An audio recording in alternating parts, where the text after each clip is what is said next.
Elshinta News and Talk. Pendengar, masih dalam pembahasan yang sama, kasus kebocoran data NIK 1,2 juta warga Jawa Tengah menjadi sorotan karena pencurian data pribadi yang dilakukan oleh peretas atau hacker.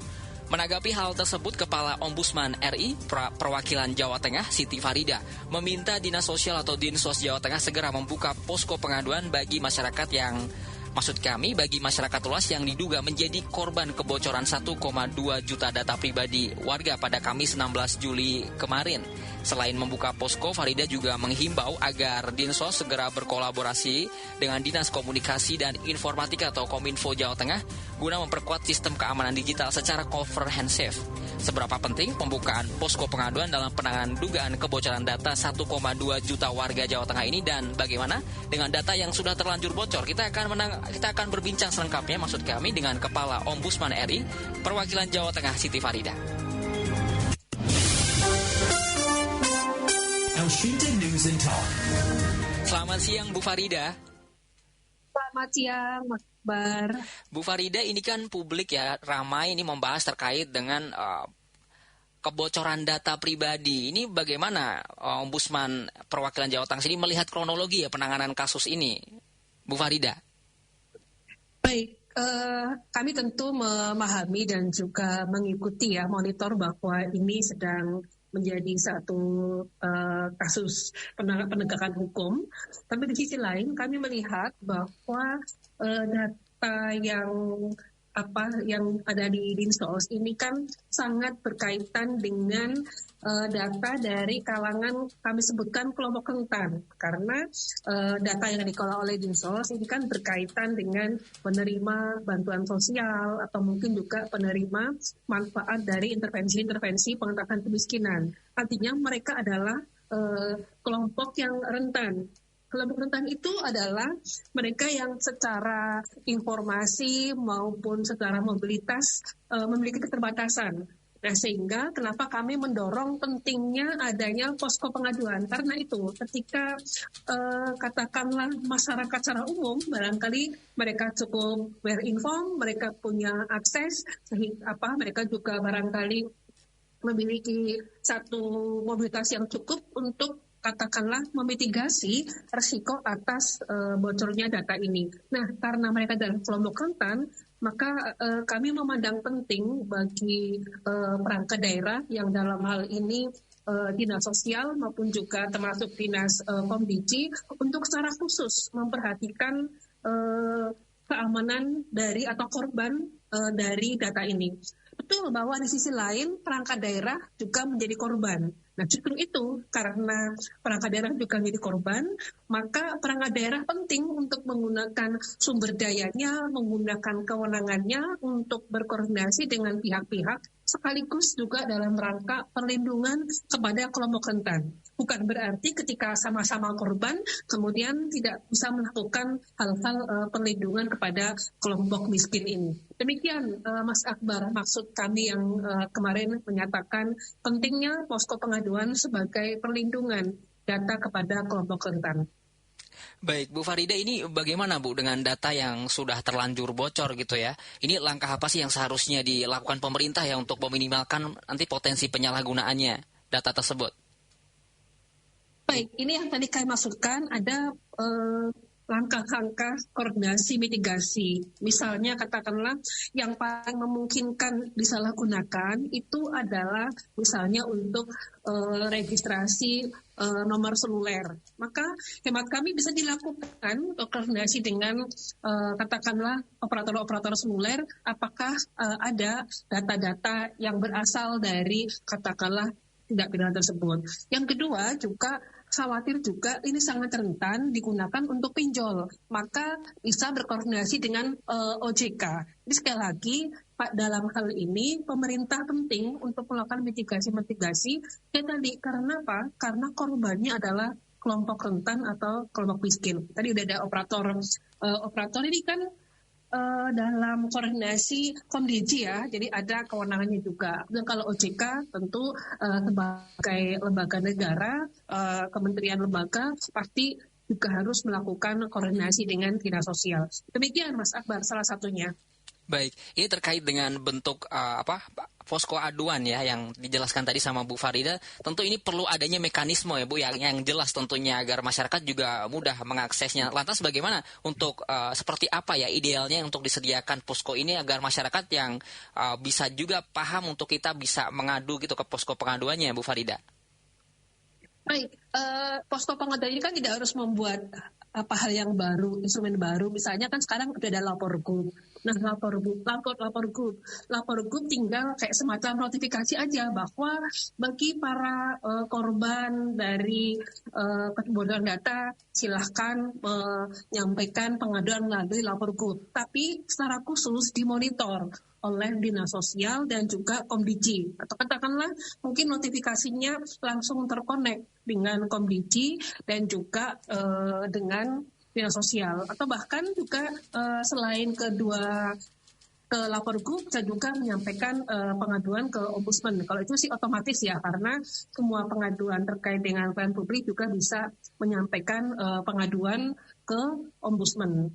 Nah, kemudian bentuk dari pelayanan secara spesifik agar juga dimonitor. Misalnya, dalam pekan ini belum ada yang menyampaikan pengaduan. Tapi kalau kemudian dari medsosnya, mungkin Komdiji atau Dinsos terus menyampaikan, maka masyarakat akan mulai mulai aware bahwa ternyata bisa menyampaikan pengaduan, terutama bagi, sekali kami sampaikan, kelompok masyarakat sebagai penerima manfaat dari Dinas Sosial. Pastinya kan saya pernah dapat bantuan tuh dari Pemprov, maka sangat mungkin berpotensi untuk datanya disalahgunakan. Demikian, Mas Akbar. Baik, Bu Farida, ini juga beberapa komentar yang masuk, saya bacakan nanti juga bisa ditanggapi ya Bu Farida ya. Ada dari Pak Ari seperti ini. Ini Komdiji bilang belum membuka posko aduan ya karena fokus ke teknik cyber dan warga disuruh untuk memakai lapor group. Tadi sempat juga disinggung juga sama Bu Farida. Padahal kalau data sudah terlanjur disalahgunakan untuk pinjol ataupun registrasi SIM card yang ilegal, apakah lapor group juga bisa merespon cepat dan memberikan perlindungan hukum, Bu Farida? Ada juga Bu Erna seperti ini. Ini buat warga miskin penerima bansos ini boro-boro paham soal kebocoran data. Tahu-taunya besok ditagih pinjol atas nama mereka yang dicatat karena datanya juga bocor. Ini Ombudsman melihat nggak ada urgensi gitu ya dari Pemprov untuk buat menjemput bola, maksudnya untuk ngasih tahu warga yang termasuk dalam kebocoran 1,2 juta data ini daripada menunggu warga untuk melapor, Bu Farida. Ada juga dari Pak Eko seperti ini. Bu Farida katanya anggaran pemberian sistem itu harusnya ada ya di tiap OPD, tapi Komisi A DPRD Jateng sendiri malah nggak tahu persis tuh atau nggak anggaran itu di Dinas Sosial juga ya. Ini agak aneh ya Bu ya. Gimana Ombudsman melihat transparansi tata kelola anggaran cyber ini, Bu Farida? Silakan ditanggapi Bu Farida. Baik, terima kasih. Jadi melanjutkan sekaligus merespon ya. Tadi yang kami sebutkan bahwa karena kita paham kelompok rentan atau kelompok miskin itu kan terbatas ya untuk mengakses maupun mobilitasnya, maka tadi pentingnya langkah mitigasi. Misalnya untuk mencegah penyalahgunaan pinjol, selain nanti disampaikan kepada para pemilik data ini kan pasti ada di desa kelurahan. Di sana kan ada operator desa, operator BD Jateng. Maka penting kepada para operator itu sejumlah desa di Jawa Tengah agar diinfokan terkait dengan kejadian ini. Maka orang-orang operator inilah yang paling dekat dengan para penerima manfaat atau pemilik data juga agar menginfokan. Itu satu langkah koordinasi. Yang kedua, tadi kan ada dua kemungkinan tuh tadi saya sebutkan, untuk pinjol atau untuk nomor di registrasi SIM.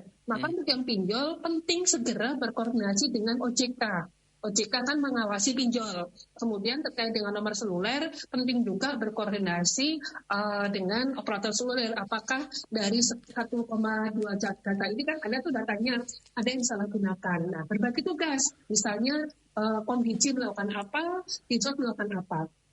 Nah, kemudian tadi menambahkan lagi bahwa bisa juga kita tetap menggunakan lapor group ya, supaya juga tidak menambah katakanlah satu channel yang mungkin akan menjadikan satu traffic sendiri, maka tetap menggunakan lapor group, tapi ada notifikasi khusus. Misalnya katakanlah ada satu informasi kepada masyarakat bahwa bagi para penerima manfaat DT Jateng katakanlah, maka silahkan menyampaikan laporannya melalui lapor group.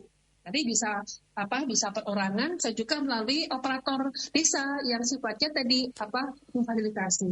Jadi prinsipnya adalah penting sekali untuk melakukan langkah-langkah mitigasi. Nah, mungkin kami juga dalam waktu dekat akan melakukan koordinasi dengan Komdiji dan Dinas Sosial Provinsi sebagai bentuk pencegahan supaya nanti termonitor langkah-langkah yang dilakukan baik oleh Dinsos, oleh Komdiji maupun oleh kami di Ombudsman. Karena ini sekali lagi menyangkut hal yang sangat prinsip, yaitu perlindungan kepada kelompok rentan atau kelompok kaum miskin. Demikian sekaligus secara umum kami menjawab. Pada prinsipnya harus dilakukan mitigasi dan juga pencegahan dampak yang lebih berat kepada para pemilik data. Demikian.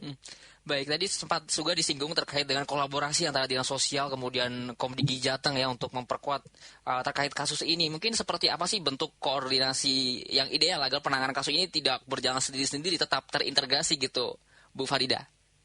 Ya, pastinya harus ada yang menjadi leading sektor, misalnya Dinas Sosial ya, karena kan sebagai mungkin katakanlah yang memiliki kuasa data. Nah, kemudian dari Komdiji melakukan satu monitoring secara khusus, misalnya apakah kalau perlu kan harian atau mingguan.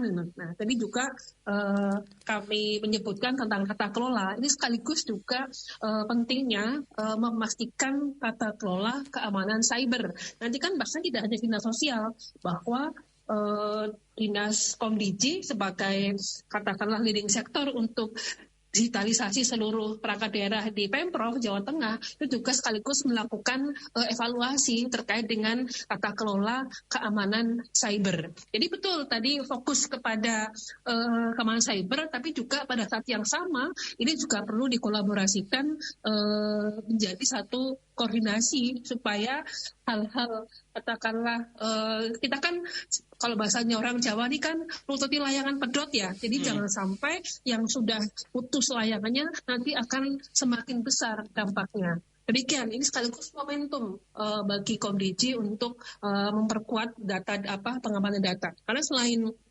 Dinsos misalnya, kita juga ada dinas pendidikan yang sangat besar. Kemarin kan baru SPMB tuh, SPMB kan datanya juga sangat besar. Nah, kalau ini tidak segera dilakukan pengamanan, maka orang berpikir, dinas sosial bisa tuh dijebol, gimana dengan dinas yang lain yang juga mengelola data cukup tinggi. Dukcapil misalnya, ini kan juga sangat besar volume datanya. Demikian, Mas Akbar.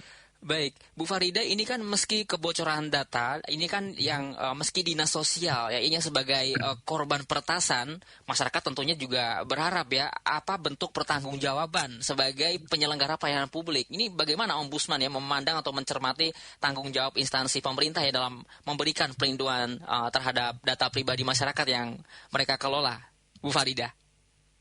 Baik, tanggung jawab sebagai penyelenggara pelayanan tentu kan berbanding lurus dengan kewenangan dan juga sumber daya yang dimiliki. Nah, kalau kami sebutkan kewenangan kan ditupoksi juga ya. Nah, misalnya Dinas Sosial kewenangannya adalah misalnya tadi melakukan koordinasi dengan perangkat daerah terkait, maka itulah yang dilakukan. Bentuk tanggung jawabnya seperti itu. Karena kan kalau misalnya bentuk tanggung jawab dalam artian kerugian material, tentu di luar kewenangan dan di luar katakanlah sumber daya yang dimiliki oleh dinas sosial. Jadi sekali lagi, bentuk tanggung jawaban dinas sosial sebagai penyelenggara pelayanan publik adalah tadi misalnya memastikan kembali keamanan data. Ini adalah bagian dari bentuk jaminan pelayanan kepada masyarakat. Yang berikutnya juga melakukan koordinasi dengan perangkat daerah lain, kemudian juga dengan lembaga, dalam ini misalnya lembaga ini kan masuk Polri untuk bersama-sama kembali meningkatkan perlindungan data. Atau tadi terkait dengan OJK supaya memastikan bahwa data-data yang bocor tadi tidak disalahgunakan. Sekali lagi, tentu pertanggungjawabannya itu sesuai dengan bentuk-bentuk kewenangan dan juga sumber daya pelayanan publik yang sudah kami sampaikan. Intinya tidak selalu berpoin sama-sama korban. Loh, kami kan sama-sama korban. Iya, tapi korban masyarakat tentu berbeda ketika dinas sosial sebagai penyelenggara pelayanan publik yang ini juga punya kewenangan, yang di sini juga punya sumber daya. Berbeda dengan masyarakat yang tidak punya kewenangan dan juga tidak punya sumber daya. Artinya sekali lagi kami kembalikan bahwa bentuk pertanggungjawabannya adalah sesuai dengan kewenangan dan sumber daya yang dimiliki oleh Dinas Sosial Provinsi dan juga Dinas Komdiji. Intinya kami mau mengatakan jangan memposisikan semata-mata sebagai korban. Baik, Bu Farida. Dalam kasus seperti ini kan pelayanan publik seperti Ombudsman ini kan juga memiliki fungsi ya Bu terhadap dugaan nanti maladministrasi barangkali seperti itu. Mungkin peran apa sih yang dilakukan untuk Ombudsman, untuk memastikan pelayanan kepada masyarakat ini tetap berjalan dengan baik ya setelah kasus ini mencuat, Bu Farida? Baik, yang pertama tentu kami sebagai pengawas pelayanan publik kita punya fungsi-fungsi pencegahan melalui apakah itu koordinasi maupun juga penyampaian saran. Jadi karena sifatnya ini sudah terjadi, maka kami tentu akan melakukan pengkajian dan juga saran. Nah, di sisi yang lain, kami juga sebagai bentuk pengawasan melakukan pengawasan melalui penyelesaian laporan masyarakat. Jadi dalam hal ada masyarakat yang memang dirugikan terkait dengan ini, kami juga sama akan melakukan katakanlah bisa jadi jemput bola ataupun mitigasi bahwa kita membuka pengaduan terkait dengan korban tersebut. Tapi yang paling dekat kami lakukan, kami akan berkoordinasi dengan Dinas Sosial maupun dengan Dinas Komdiji untuk sama-sama menyepakati ya langkah-langkah yang bisa dikolaborasikan supaya kami juga bisa seiring dengan Dinas Sosial maupun Komdiji karena sampai saat ini juga kami cukup baik kolaborasinya. Demikian Mas Akbar. Baik, Bu Farida, ini kan masyarakat tentunya juga mengenai kasus kebocoran data itu kan juga banyak pertanyaan juga mengenai tata kelola pelayanan publik. Ini dalam kondisi seperti ini indikator apa Bu yang akan dilihat Ombudsman untuk menilai apakah ada dugaan gitu terkait maladministrasi atau tidak, Bu Farida?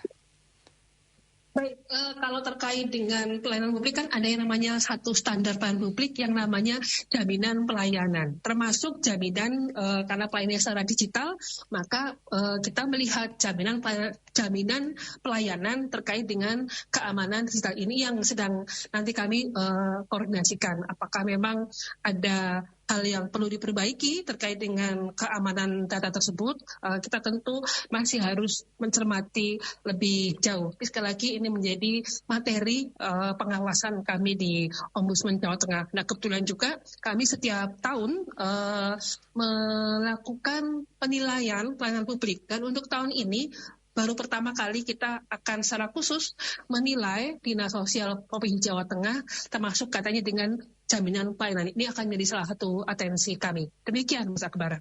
Baik, Bu Farida, untuk mengakhiri perbincangan kita ini dengan kejadian seperti ini kan diharapkan menjadi momentum barangkali evaluasi juga ya bagi seluruh penyelenggara pelayanan publik. Dan ini mungkin apa pelajaran yang penting yang harus diambil dari ataupun dievaluasi kembali ya di seluruh OPD di Jawa Tengah sendiri dari kasus kebocoran data ini, Bu Farida?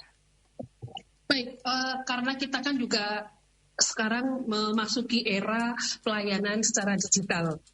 Pelayanan publik secara digital. Artinya semua perangkat daerah, kementerian, lembaga ini juga harus berbenah terkait dengan bagaimana mengoptimalkan pelayanan secara digital. Pada saat yang sama, salah satu standar pelayanan publik masuk dalam hal pelayanan digital adalah jaminan pelayanan. Maka penting kita semuanya dari instansi, lembaga, unit pelayanan publik untuk melihat jaminan keamanan terhadap perlindungan data para pengguna layanan. Bentuknya kami pernah melihat apakah bentuknya ISO atau bentuk-bentuk yang lain ini sangat penting untuk kita lihat kembali. Dan kalau secara leading sektor, barangkali kami sangat berharap dari Dinas Sosial Dinas Komdiji di Pemprov Jawa Tengah untuk bersama-sama kembali melihat pentingnya jaminan pelayanan publik khususnya dalam perlindungan data pengguna layanan. Demikian Mas Akbar. Baik, Bu Farida, terima kasih Bu Farida sudah menyempatkan berbincang ya untuk Radio El Sinta Semarang. Selamat siang Bu Farida, sehat selalu. Selamat siang Mas Akbar, terima kasih. Demikian perbincangan kami bersama Kepala Ombudsman RI Perwakilan Jawa Tengah, Siti Farida. El Sinta Semarang News and Talk.